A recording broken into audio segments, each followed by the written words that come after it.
This week, Central News excels despite not having a studio. Plus, NCCU lacks crosswalk safety.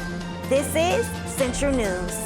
From the broadcast studio in the Department of Mass Communication at North Carolina Central University, this is Central News.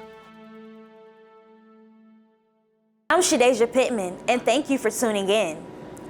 The news studio has been under construction since October of 2020. Students are forced to find other ways to broadcast their work. Esther has more on the story. This week, we will discuss campus safety. NCCU's Central News has become finalist for the 2021 Radio Television Digital News Association of the Carolinas Awards, also known as the RTD-NAC Awards. Central News will be awarded Best Student News Brief for their April 9th production. I had a chance to sit down with Victoria Cooper Thompson, the president of the NABJ at NCCU. So it was pretty cool that was our last one. We won the award, and now, we're moving to pursue for better. This year, due to COVID-19, the RTD-NAC will announce the winners online Saturday, October 30th, 2021.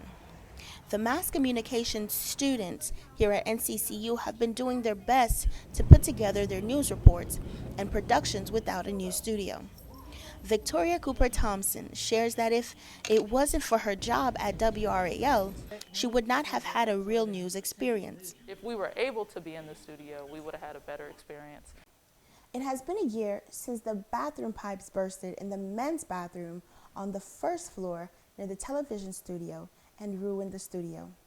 Now the studio is ready to be utilized by students, but there are a few things that need to be fixed before students can actually completely utilize the studio.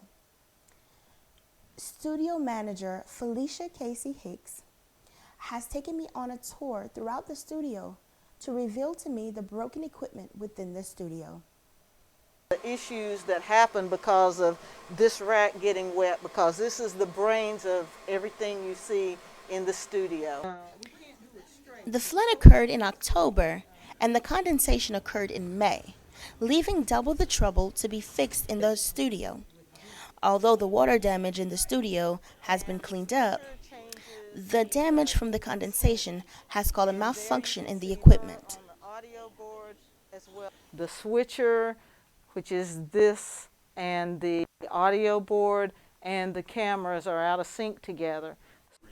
Mrs. Hicks is certain that the equipment will be fixed by the end of October, if not the beginning of November, getting it ready for an award-winning production. Reporting for Central News, Esther Valley. Central News defines optimism and determination. Thank you, Esther. Compared to other school systems, it seems that Central has fewer crosswalks. Zenobia steps into the story. Most dorms and buildings housing classes are on the outside of campus where heavy traffic flows. Crossing the street is already a hassle, and no crosswalk in sight makes it feel like a life or death task. I feel like that crosswalk across from Ruffin and going to the Shepherd Circle, I feel like that one's just a little dangerous just because of the ongoing traffic that goes on. Safety is a main priority, not only for students, but for school officials as well. With the addition of buildings and dorms on campus, it would be nice to see some new crosswalks. I would like to think so. We would rather have our students crossing crosswalks instead of walking in the streets. Thanks to Sergeant Thomas, the crosswalk sign in front of the police station was replaced. During her time at Central, she has not seen any crosswalks added. Be safe, Eagles, especially when walking to class. Be cautious of cars and the flow of traffic. Always remember to look both ways before crossing the street, even if there is no crosswalk. Reporting for Central News, Zenobia Dowdy. I agree, Zenobia. It's important to ensure the safety of students and staff. Thank you. NCCU Food Pantry is under new management. Nikki has more on the story. As students return to living on campus, some may find that they are becoming food insecure, and the NCCU Food Pantry is here to help. According to a study done by Duke University, over 43,000 people who live in Durham are located in a food desert, or a place where they can't find food as easily. And NCCU is right in the middle of one. That makes it so important that the NCCU Food Pantry is there for students who need it. Since it opened in 2014, the campus pantry has provided food for students and as an opportunity to receive help if they ever become food insecure. Kind of seeing the issue and saying, okay, let's step up, have a conversation, and see if this is feasible to bring it to our campus. The campus pantry is open Monday through Thursdays 10 to 2 and by appointment. It is always expanding and just came under new management last month, and they say the most important way you can help them is by spreading the word about the campus pantry. The first line of supporting the campus pantry is telling people about it, so get the word out, tell your friends. You can go to nccu.edu for more information on the campus pantry. Reporting for Central News, I'm Nikki Barron. The pantry is depleting. Let's fill it back up, Eagles. Thank you, Nikki. The Campus Echo has been around since the beginning of NCCU. Jamin dives more into the story.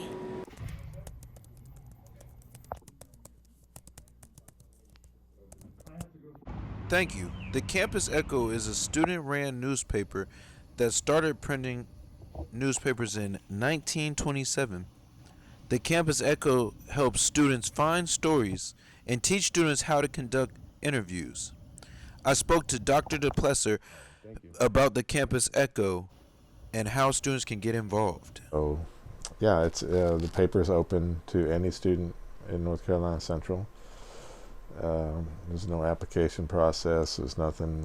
You can just walk in. The Campus Echo was print only until recently when COVID forced them to become a virtual newspaper. I spoke to Deja, the co-editor of the Campus Echo, about what her responsibilities are as editor. I am the co-editor for the Campus Echo, which is our university's student-led newspaper. And basically some of the tasks that I'm responsible for would be going over articles that I'll receive from different, English classes and from our staff writers. Students are encouraged to join the Campus Echo, and stories are also published across all their different social media sites.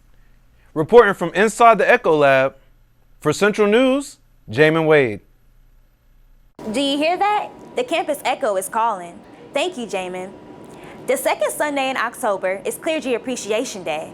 But does that take the back seat in today's society? Spiro has more on the story. Faith and religion are deep personal topics. Some people have faith. Having faith in Jesus makes me grounded. Others are a little more skeptical. So it's just like, that I'm kind of neutral, but I personally feel like it is good. Considering the second Sunday in October is Clergy Appreciation Day, we sat down with Pastor Nat Tran to talk about what's the hardest part of doing ministry. Leading the flock, I think people is difficult, and especially people working with you in ministry. But to understand, God has called us all, and we are different parts of the body, and they have different ideas, different thoughts, and these aren't bad things. I think these are a good problem to have. I think that's the key. It's no secret that, sadly, America has been experiencing a lot of racial tension lately. So, conversations about diversity in the pews are fitting.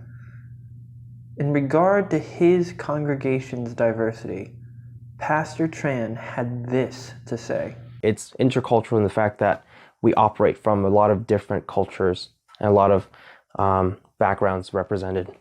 With all the political strife, riots, and COVID deaths in the news lately, God may just be our only hope. Reporting with Central News, this is Spiro Trans. Faith has a big influence in today's world. Thank you, Spiro. This has been Central News. I'm your anchor, Shadeja Pittman. Make sure you tune in next Friday at 12. And Eagles, remember, keep that pride amplified.